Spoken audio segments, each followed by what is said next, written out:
Hello everybody. I will just give everybody a couple of minutes, just a chance for people to get here, and then we'll get going. So there's a few of you starting to join now, so that's good. As you join, then just pop in the comments where it is that you're joining us from. It's always nice to see who's here and where everybody's from and calling in from today.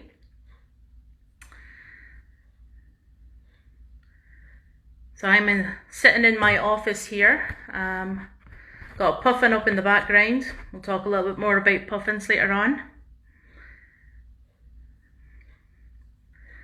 There's a few more folk coming in now, so that's good. Oh, Germany, brilliant.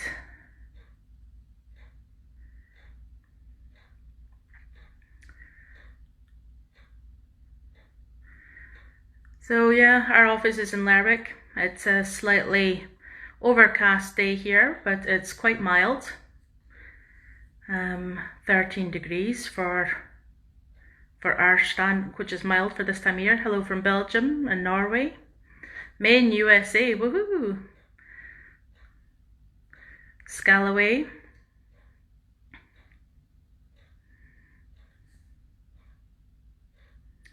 Arizona, wow, wearing your Katie's cap, fantastic. Netherlands.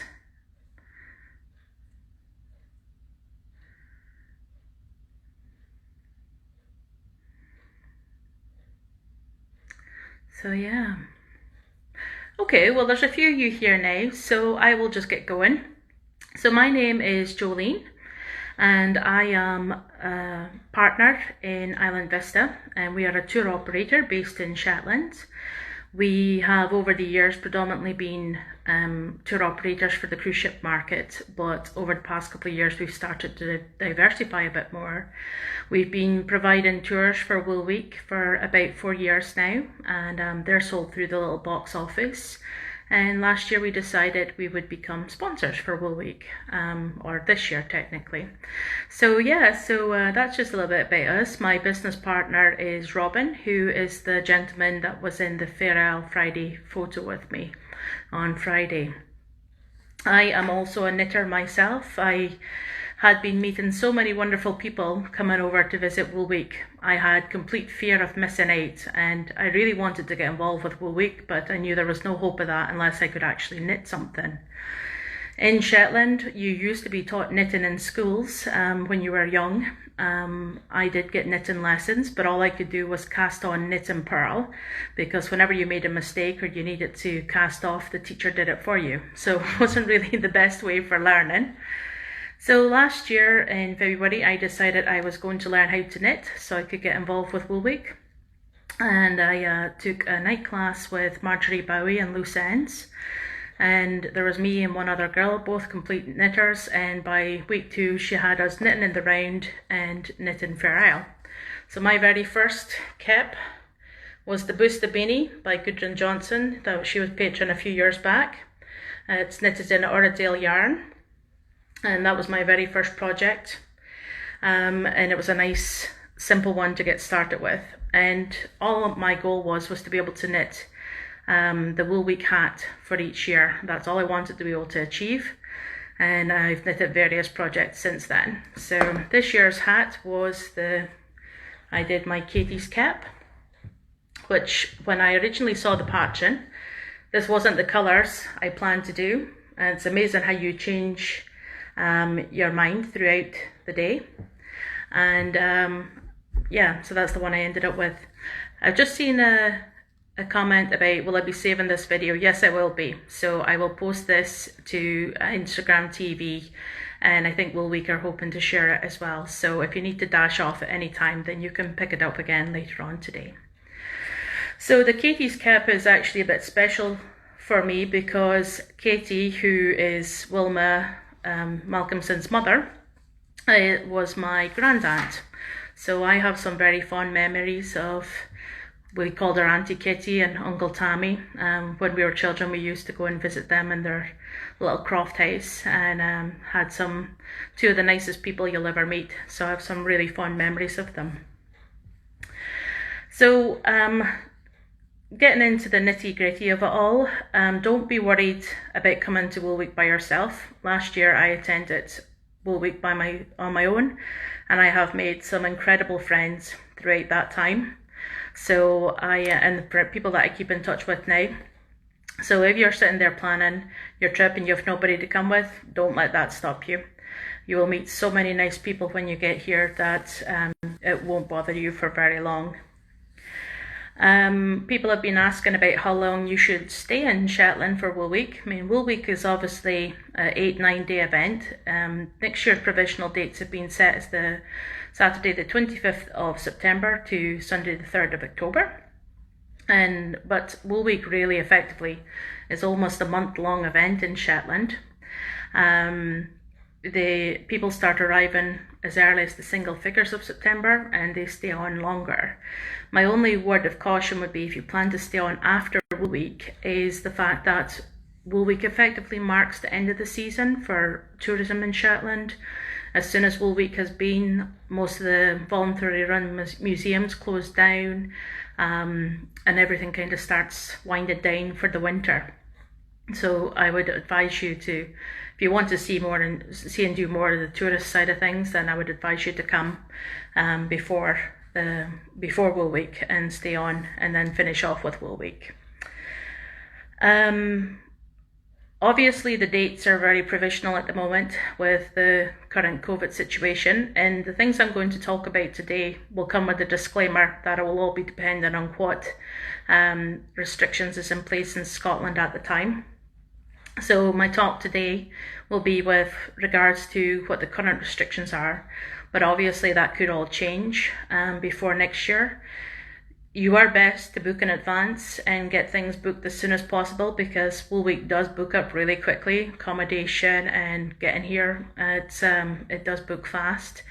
But I would make sure you have good travel insurance, or have some kind of condition or like clause in place that should Wool Week have to be cancelled for a second time, which we hope not, because we miss you all, then make sure that you have adequate provision for cancelling that. So getting to Shetland is not easy, and it's not cheap. So just to give you that word of warning, there are two ways to come to Shetland. We are an island 60 degrees north in the middle of the North Sea. So you can either come by ferry or you can fly to Shetland. So if you choose to come by ferry, then your option is to come with the Northlink ferries.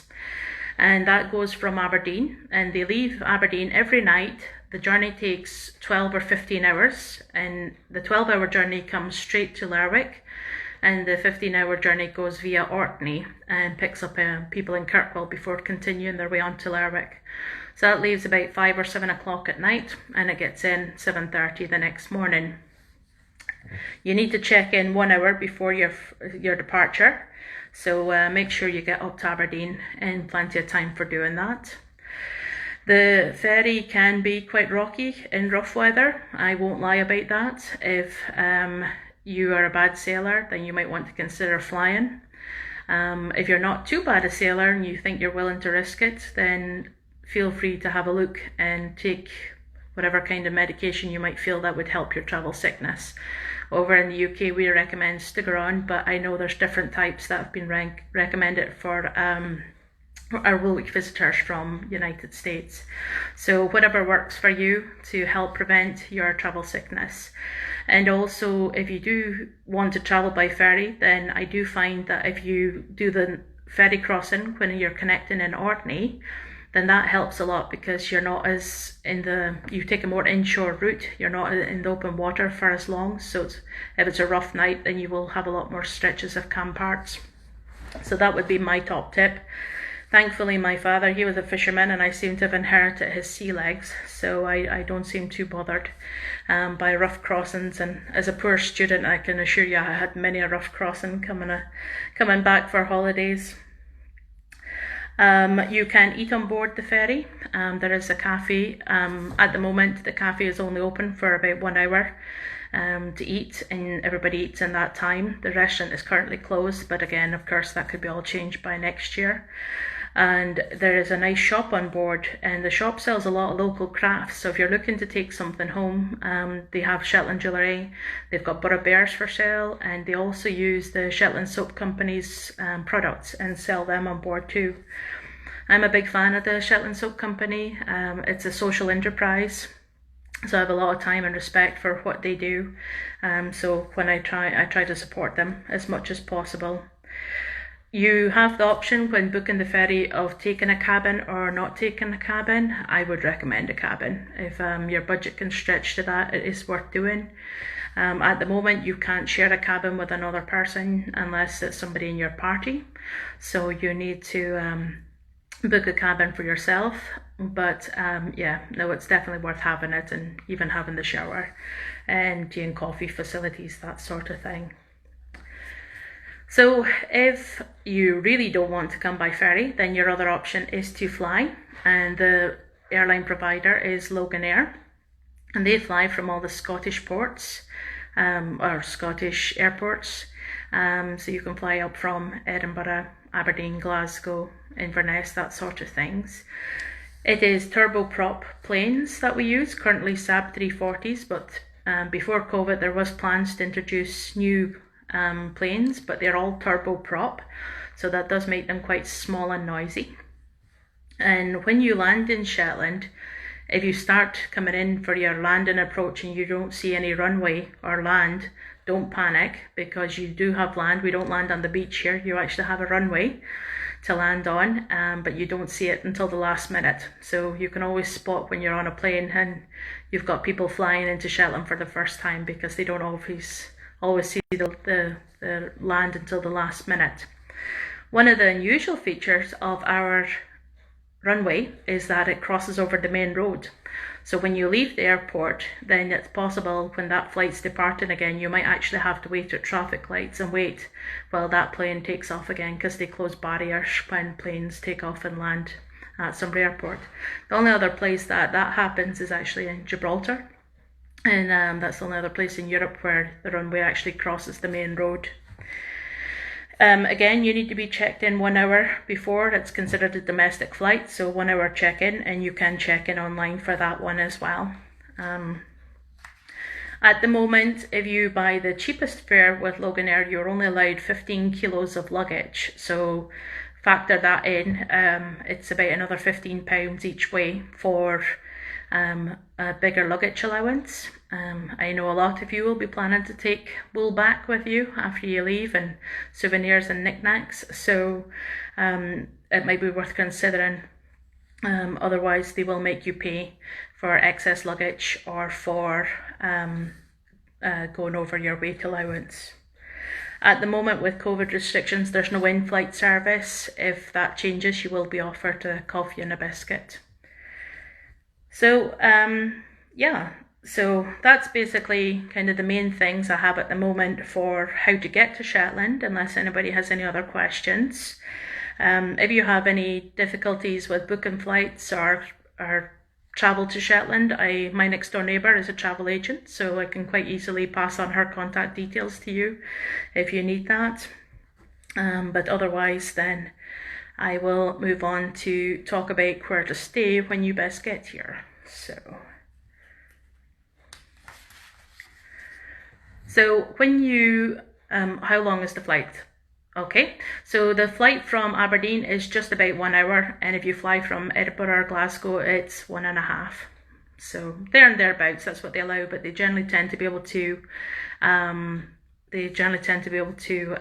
it faster, and it depends on what direction the wind's going at the time.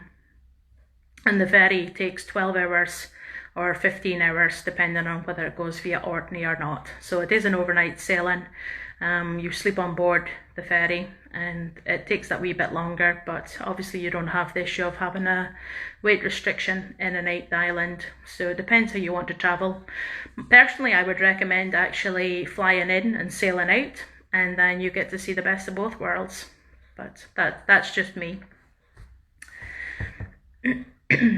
And then when you, how do you get from the airport into Lerwick? I'm just coming on to that bit now, which has led me in nicely.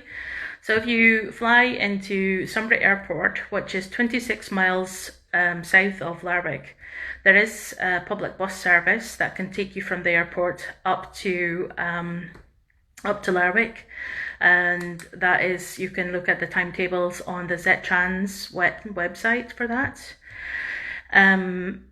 Public transport in Shetland is variable.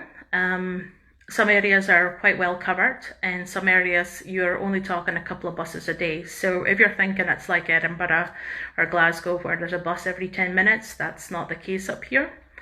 If you're going to stay in Lerwick, you don't really need to worry about getting around. It's quite easy.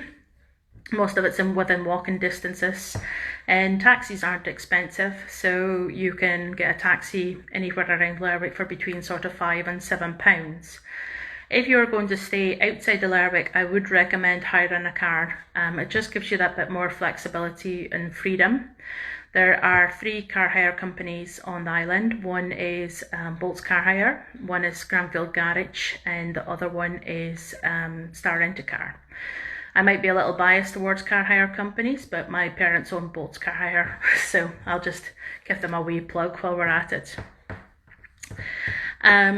So we, that's kind of what brings me on to where you would be staying. So getting up from the airport, you can get taxis from the airport as well. That would take you up. The taxi from the airport will cost you about £45–50.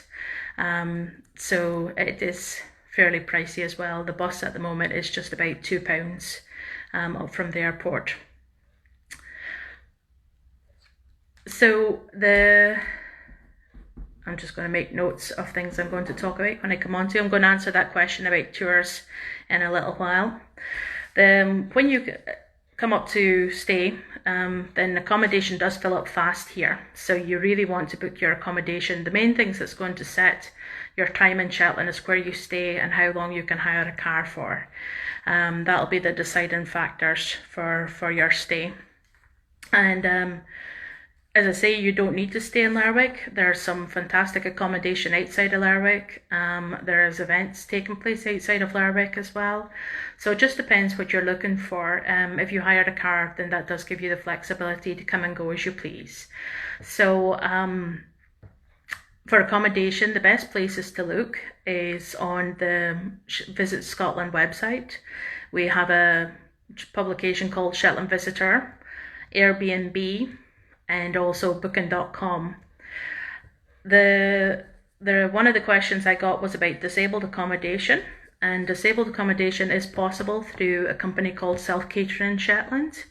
If you are in a position where you need additional equipment for your accommodation, that can be hired through the social care department of the Shetland Islands Council, and you can book that directly, and they'll work with Self Catering Shetland to get that installed for you if you need any of that for when you're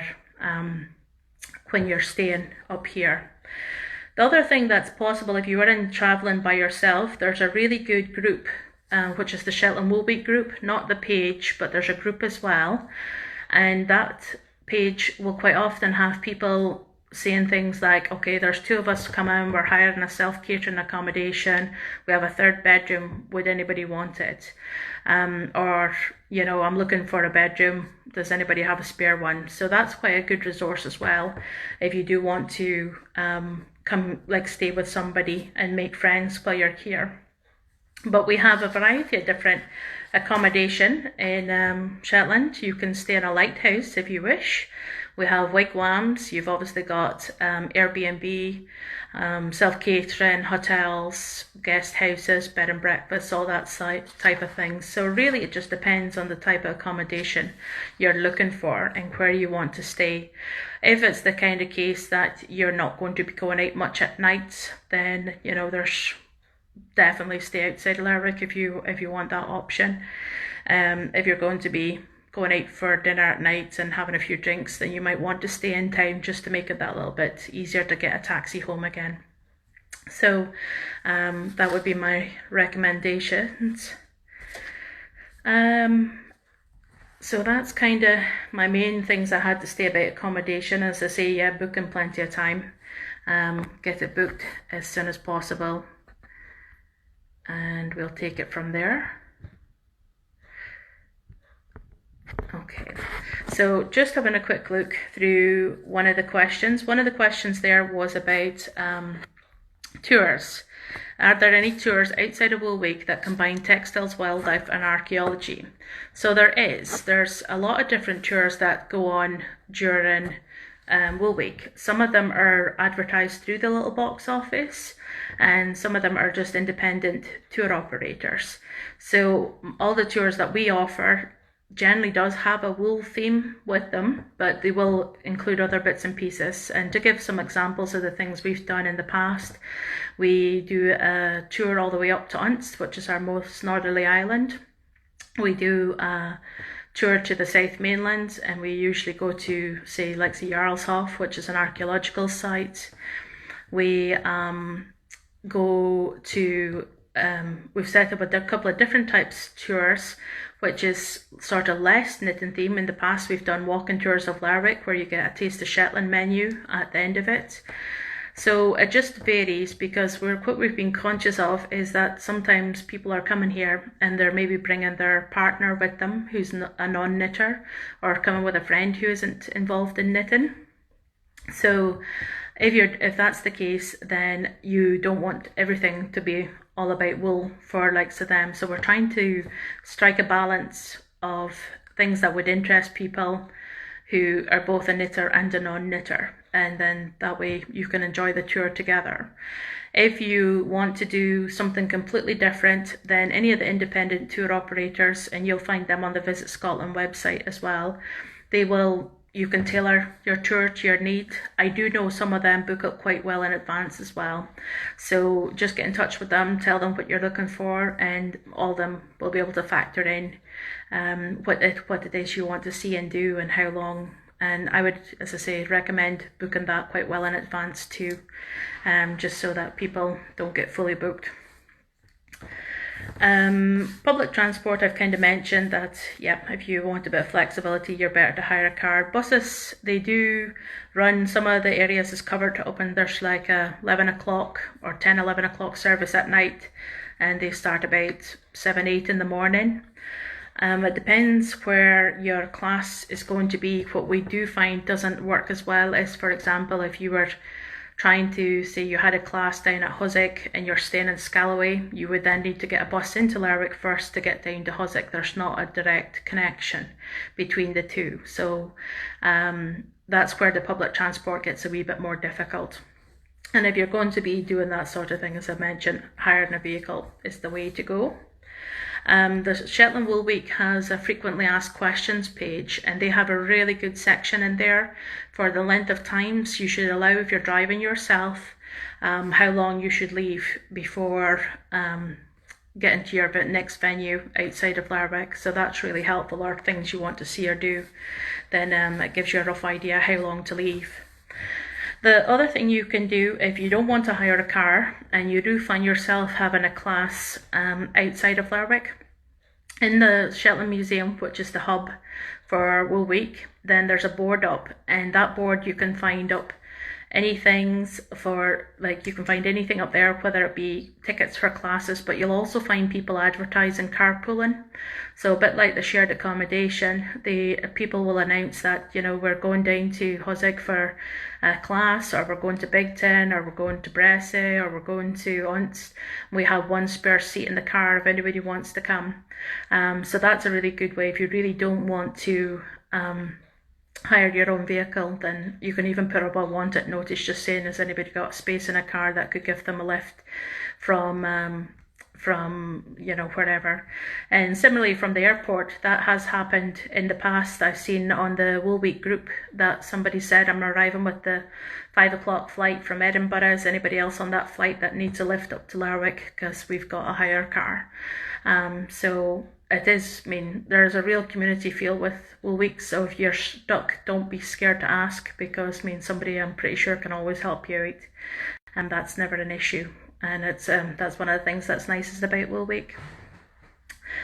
Are there options for tours involving ancestry research? Well, there is actually, we have like the Shetland History Society, which is a great place to start for what we would say in Shetland dialect, there's red ink in.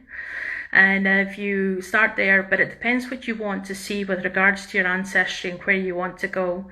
But again, if you have an idea and already know where the places you want to see, then that's where your independent tour operators come into play. You can just hire them for however many hours you want, and then they'll take you out and about. You can also do the same with taxi companies. They'll quite often do private hires. If for something like that, if you don't actually need a guide as such, but you just need the transport, then they can do a flat fee of £45 or £50 an hour, depending on the number of passengers, and you can hire that vehicle for as many hours as you need during the course of the day, and they'll take you to wherever it is you want to visit.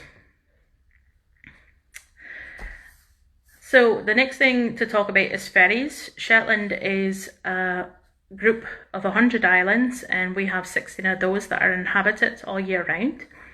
And to get to them, you can connect by bridge, by ferry, or by inter-island flight.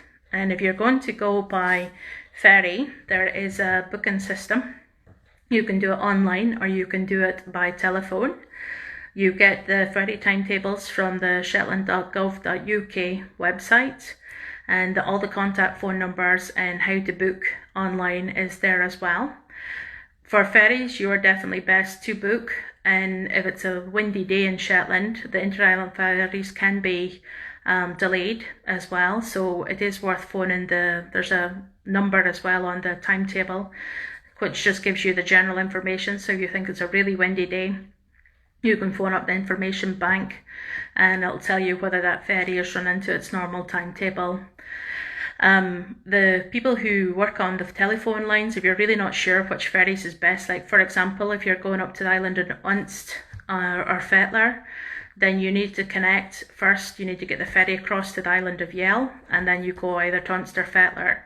If you're not sure about the timings, then the best place for that information is actually to phone the bookings, ferry bookings, and they're really good at telling you which connecting ferries would work best to get to the islands you're looking to go to. So they're a really useful resource that way. The ferries are roll on, roll off, so you just drive straight on and straight off again at the other end, and you pay on the ferry, but you only pay going in. So at the moment it's about £15 for the driver in the car, and then I think it was about £6 per passenger. Then you just pay that one way. So when you pay going into the ferry, but you don't pay coming out again.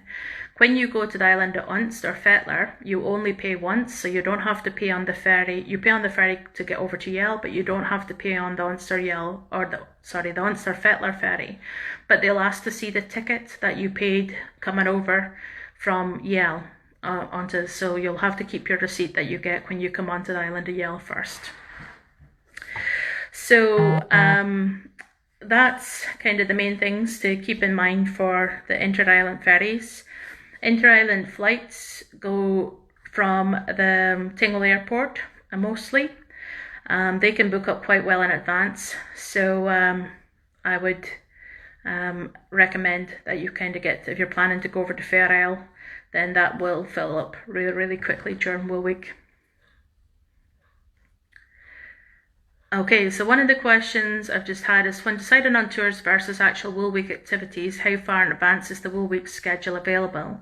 So the Wool Week programme usually comes out about May time, but you can book other activities before that. The main things to get is your travel and your accommodation sorted, and then you can kind of relax until the Wool Week programme is ready. But I'm going to talk a little bit more about that in a wee while, about how to decide your activities. So I will keep that one in mind and come back to it in a little bit later. Well, actually, no, this is probably just as good a point to talk about it. So the one thing we do find is there's a real genuine thing, which I've now referred to as Shetland Wool Week fatigue. Everybody comes to Wool Week really excited, really amped up for everything, so willing to see and do as much as they possibly can, and they buy every kind of ticket for every single day.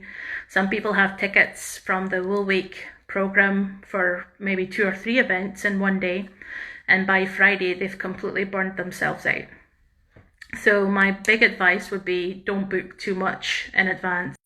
The tendency when the Wool Week program comes out, a lot of people will sit and study that. There is this mass rush as soon as the ticket sales go live, and majority of classes and tours are sold out within the first hour. And then what happens on the hub notice board is you'll find that there's tickets that start appearing more and more because people just have taken on far too much. Now, Shetland is an extremely beautiful place. There is so much to see and so much to do here out with Wool Week. So you want to leave time for doing that sort of things. You want to leave time for meeting friends, and you want to, because you will make friends. And what you might find happens is you have a class booked for the next day, but you meet somebody the day before who says, we're going to go to Aishoness tomorrow, do you want to come for a drive? And all of a sudden you're caught in a quandary because you have this class booked, but you really want to go with your new friends and see part of Shetland. So when you get the Wool Week program, have a look at the tours you want to do, have a look at the classes you want to do, and then take it from there. Something we had planned for this year, but we'll be running for next year instead, is we will be doing a 3-day tour the week before Wool Week. So if anybody is here early, we'll be offering that, and that's going to include a variety of different places that you would see during Wool Week. So that would give you a bit more time during Wool Week for your classes and your socialising, and that kind of gets the bulk of your touring out over and by with before Wool Week begins. So it is about keeping a fine line, striking a balance, and trying not to book too many other things before you know what's happening. So you'll be able to make better plans for things to see and do once the Wool Week program is out in May. So yeah, that kind of covers that would be my top tip, is don't book too many things. And then if you do find when you're booking tickets, when they're released, if there's something you really wanted to see, but it does, like, you can't get that ticket if you can't get that ticket for that class or that tour, then sometimes they become available again, and you can find that on the notice board at the Wool Week Hub, or you can find that on the Facebook group, Shetland Wool Week as well. So there's a lot of people in there that will tell you that they can no longer make a class. So don't be too disheartened if you don't get all the things you want to see and do. So things to see and do in Shetland. There's a wealth of things here. And I might be a little bit biased since I live on the island and I am a born and bred Shetlander, but it depends what you fancy doing. So starting at the South End Island, you have got Sombra Head, which is where it's a cliff, like a seabird colony. Unfortunately, you won't see puffins at that time of year. Wool Week, they come here for the breeding season, which is usually between the 12th of April and the 12th of August, and then you can almost set your watch by them. But if you are into bird watching, then you will be arriving here in migrating season, so you might see any type of rare bird, but there is still always one or two birds that stay around all year round, and you can see them down at Sombra Head. But also at Sombra Head is the lighthouse, and they've got a visitor centre in there, and it's an absolutely stunning visitor centre, so I would highly recommend going in there for a look. There are some fantastic beaches in the South Mainland, including St Ninian's Isle. There is the Croft House Museum, which would show you what life used to be like in Shetland. You have got the Hossick, is a lovely little area in Sandwick itself. That's about halfway up. You've got some beautiful kind of coastal views all the way along, driving up like Conisborough and Gulberwick and Corfe, that kind of area. Over on the west, you've got Scalway Castle and the Scalway Museum, both which should be open again next year. You can go further west to, I was telling you yesterday about my favourite place of Westwick. There's tours inside the Shetland Jewellery Workshop. There is, the Bonhoga Gallery is out west as well. Up north, you've got the spectacular Cliffs of Aeschines. You've got the Tangwick Ha Museum, which is just this lovely little museum that's run by volunteers. Also in the Tangwick Ha, they have a display about the Gunnister Man, and that was basically the first examples of knitwear that they think were found in Shetland, dating back hundreds of years. So that's worth a look. Visits around all the different islands, then that's worth having a look as well. There is some fantastic boat trips. You can take a boat trip to Musa, which if you like walking, there's a lovely outdoor walk as well. There's Nos boat trips, which are all subject to weather and availability, of course. So much to see and do in Shetland. There is some spectacular sights here. Of course, in Lerwick, you will be at the Shetland Museum anyway, and it's a 5-star tourist attraction, so you actually want to take time when you're in the hub, not just sitting knitting and chatting to people, but actually go and have a look around the museum itself. So no, definitely lots of things to see and do, and if you are bringing your non-knitty husbands or partners or friends with you, then there's plenty for them as well. There's a few golf courses if that's the sort of thing they fancy. Some lovely walks. There's a really good page of the Shetland.org website which is dedicated to all the outdoor walks. They will tell you the duration, the distance, where to start, and the kind of highlights that you'll see when you're doing your walk. So that's worth a look as well. Plenty of shops and cafes in Lerwick and around Shetland. So there's plenty of places you can sit. If the person really doesn't want to attend a class, then you can easily find something to be doing. And if nothing else, a lot of people just enjoy the quiet life in Shetland. It's just a slower pace than in a lot of other places. So, some people just really like just sitting down and, reading a book, enjoying going for a gentle stroll, enjoying the scenery and enjoying the quietness and the peace and quiet that you get when you come to Shetland. One of the questions there is about how easy it is to get to Fair Isle from Shetland. Easy enough if you can get booked on the flight. Those planes that fly to Fair Isle is from the Tingle Airport, and they're even smaller than the ones that you'll fly on to Shetland. They only have 8 seats, so they book up really fast. I expect Fair Isle to be fairly popular. In the past few years, there's always been a couple of tours to Fair Isle, and accommodation in Fair Isle is liable to book up really quickly too. So there's a few people in Fair Isle that have guest houses, and you've got like the Fair Isle Knitting Holidays and Tommy Hindman.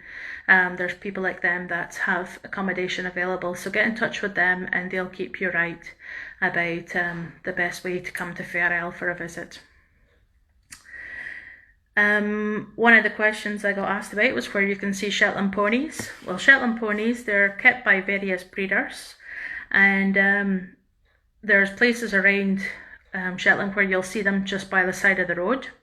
There's ones up in Aeschines, which I will give you a word of warning. If you see them by the side of the road, be very careful because they will bite. They're the only ponies in Shetland I know that like to bite, including biting your car.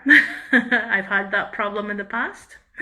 There is ponies outside Gilberwick, and there is ponies in the Tynwell Valley. And if you are at the Croft House Museum, then the next door neighbour to the Croft House Museum also keeps Shetland ponies. If you actually want an organised experience with the Shetland ponies, then you have got Mercosur Stud, or the Shetland Pony Experience. And what they'll do is actually have you inside with Shetland ponies. You can brush them, you can walk them around, and they'll tell you all about the different sizes of ponies and their heritage. And they have a stunning location as well. They're located out in the island of Burra, and there's a beautiful beach, and you get to walk the pony down to the beach as well. And then the other place is out west, and you've got Marian Anderson. She has Shetland ponies, but she also has Shetland sheepdogs, so that's worth a look as well, if you want to kind of get up close and personal with them. And I've already covered that unfortunately you won't see puffins. The trade-off though you get for not being able to see puffins is that you stand a chance of seeing the Northern Lights or the Aurora Borealis. the Northern Lights start coming out in Shetland really anywhere from the end of August, once it starts turning dark enough at nights. We are 60 degrees north, so if we have a clear night, we can see them. One of the best places to go and see them, or I think anyway, is either in the Tingwell Valley, or if you want to go to the Wormadale viewpoint. And they're really good places, but really anywhere you need to get away from street lights to be able to see them. So just get out of town, go for a drive, and if you want to keep in touch, there's a Facebook group called Shetland Aurora Hunter, and they will have notifications up of when the Northern Lights is active. If you arrive in advance of Wool Week and you want to spend a lot of time outside, by what date are the midges not a problem? You've been to Scotland or been to Shetland before. Midges. So for anybody who's not familiar with midges, they're the size of a sandfly, but they are much more vicious. They attack you. Generally, we would see midges coming to the end by the end of August, beginning of September. But even just last week, I was along with my mum, and it was a calm day, and we were aware of the fact there were still a few midges around. So that one, I am afraid, there is no guarantee that you'll be without them. So you do actually want a little bit of wind when you come to Shetland so that you don't have any midges. But it's always one way, one or the other. There's either the persistent wind or then we've got midges. So just apparently the thing to try for that is Avon Skin So Soft is the best repellent that people have found up here for keeping the midges at bay. The weather up here can definitely be variable in September. We've seen some Septembers with some beautiful weather, and we have some atrocious weather in September. For example, just even last night, we had warnings that the ferry was liable to be subject to a couple hours delay because of the fact that it was quite a windy night last night. Wind, yeah, I mean, in Shetland, the wind really can be quite spectacular sometimes, and can be very interesting. And I mean, today, as I mentioned earlier on, it's a bit dreich and grey, but it is 13 degrees, which is about 55 Fahrenheit, so that's fairly mild for the time of year. A week and a half ago, we had one night drop down to 5 degrees or 41 Fahrenheit, so we're almost at freezing temperatures. So you kind of want to prepare for every eventuality. It is definitely worthwhile, yes it is, and you want to be layered up. Lots of layers is really the way to go. I'm fairly confident you'll all have plenty of woolly hats and scarves and gloves to keep you all warm too. So yeah, just basically work with layers. You can add on or take off as necessary. I would definitely recommend having a good raincoat, something really waterproof and windproof, because as I mentioned, wind is our big factor here. And if you get the rain along with it, the rain is horizontal as opposed to vertical. So just keep that in mind.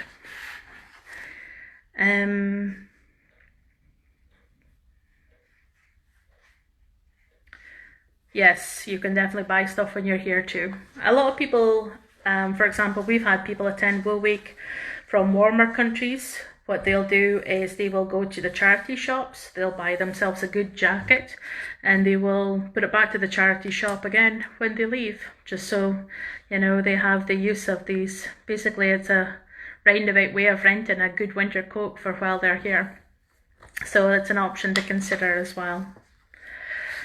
The eating out, I've been asked a few questions about. We have a variety of places to eat out in Shetland, depending on what you're looking for.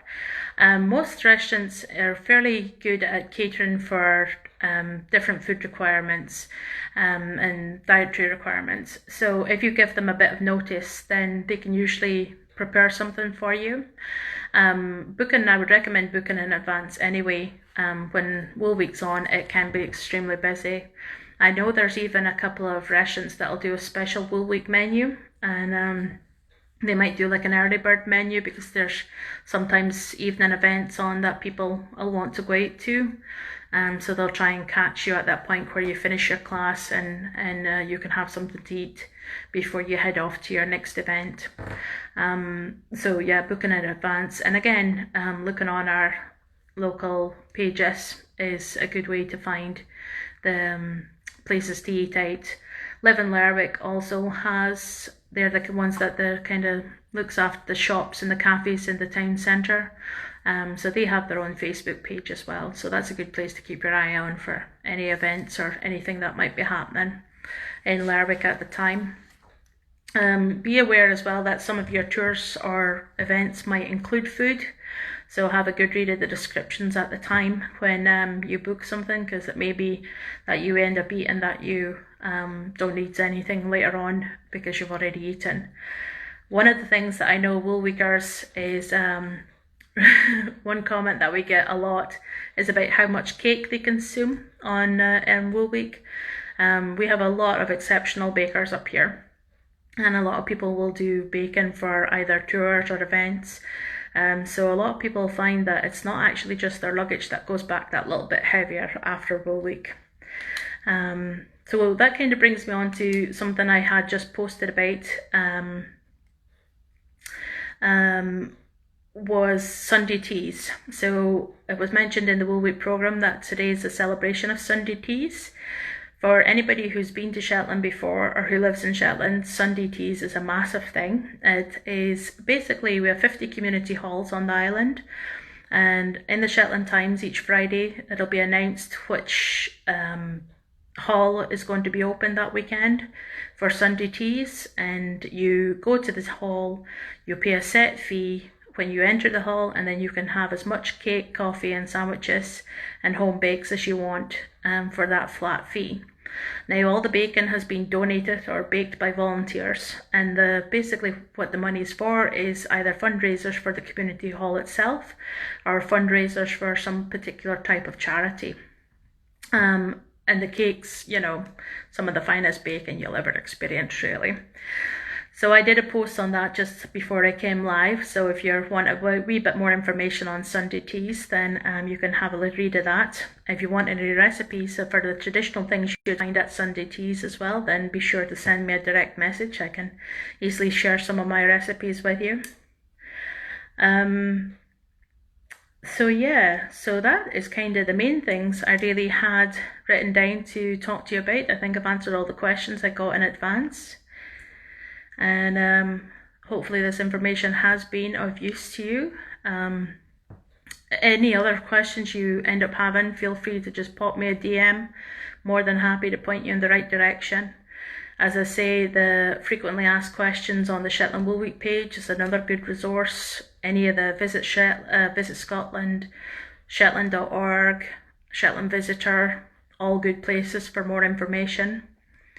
There's quite a few good pages around Shetland on Instagram, which is really good as well for following if you want to see what everybody's up to on a kind of day-to-day basis.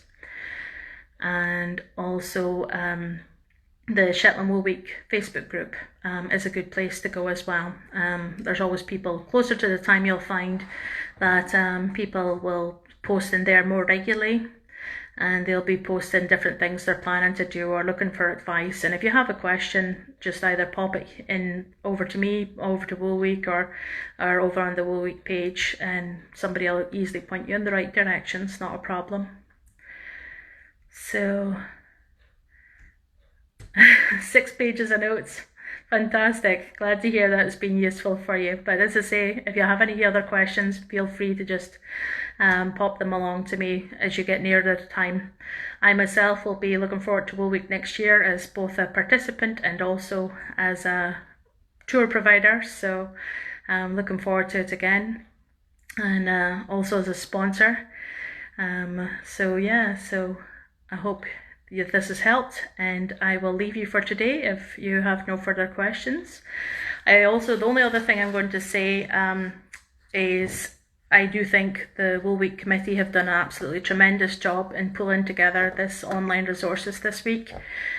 the Shetland economy has lost out on about £2 million by not having Wool Week this year. So if you saw anything in the makers market that you fancied buying and you wanted to get it, then please do so, because all those businesses have struggled this year with not having Wool Week.